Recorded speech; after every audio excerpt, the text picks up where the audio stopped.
জাতীয় চিৎকার party NCP সারাক্ষণ চিৎকার চেঁচামেচি করে। একজন বলে যে আমার গ্রামের বাড়িতে সবচেয়ে পুরাতন বাড়িটাই আমার ভাঙা মাটির মধ্যে অর্ধেক ঢুকে গেছে। এখন সে বলে যে গ্রামের সবচেয়ে বড় বাড়িটাই আমার, যেখানে 1 একর জমির মধ্যে তার বাড়ি হয়েছে। আরেকজন বিশিষ্ট জ্ঞানী সে এসএসসি পাশ করেও বলতেছে যে সে মাসে 3 লক্ষ টাকা আয় করে লিখে, ও মাই গড, সে কত বড় একজন লেখক। এবং তারা বলে তারা সবচাইতে কি বলবো, JNG party, national citizenship party ওরফে ন্যাশনাল চিৎকার পার্টি। তারা খুব প্রগতিশীল পার্টি হিসাবে নিজেদেরকে প্রথমে দাবি করেছিল। এমনই প্রগতিশীল যে তাদের কাছে নারীরা নিরাপদ না, প্রত্যেকটা নারী সেখান থেকে বেরিয়ে যেতে বাধ্য হয়। একটি নারীও নাই তাদের পার্টিতে। তারা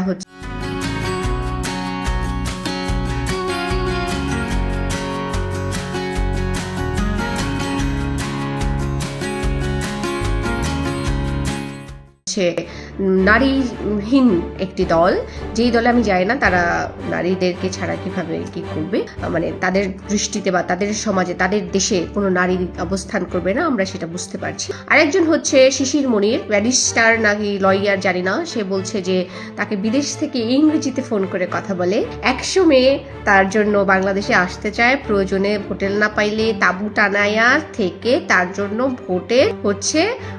ভোটের জন্য সবার কাছে গিয়ে সে প্রচারণা করবে, ভোট প্রচারণার জন্য বিদেশি মেয়েরা তার জন্য আসতে চায়। আর একজনে বলছে যে আমির হামজা, যে আমি চাইলেই 100টা বিয়ে করতে পারি। ভাইজান, আপনি 100টা কেন, একটা বিয়ে করে পারলে দেখান কি আপনাকে বিয়ে করতে চাই, সেটাও তো বোঝার কথা। এখন আপনি বিয়েই করবেন নাকি নির্বাচন করবেন, সেটা একটা বিরাট প্রশ্ন। আপনি নাচতে নাচতে যেমনি স্লোগান দেন, এটাতে কি বিয়ার জন্য স্লোগান দেন নাকি ইলেকশনের জন্য স্লোগান দেন? মানুষ তো কনফিউজড।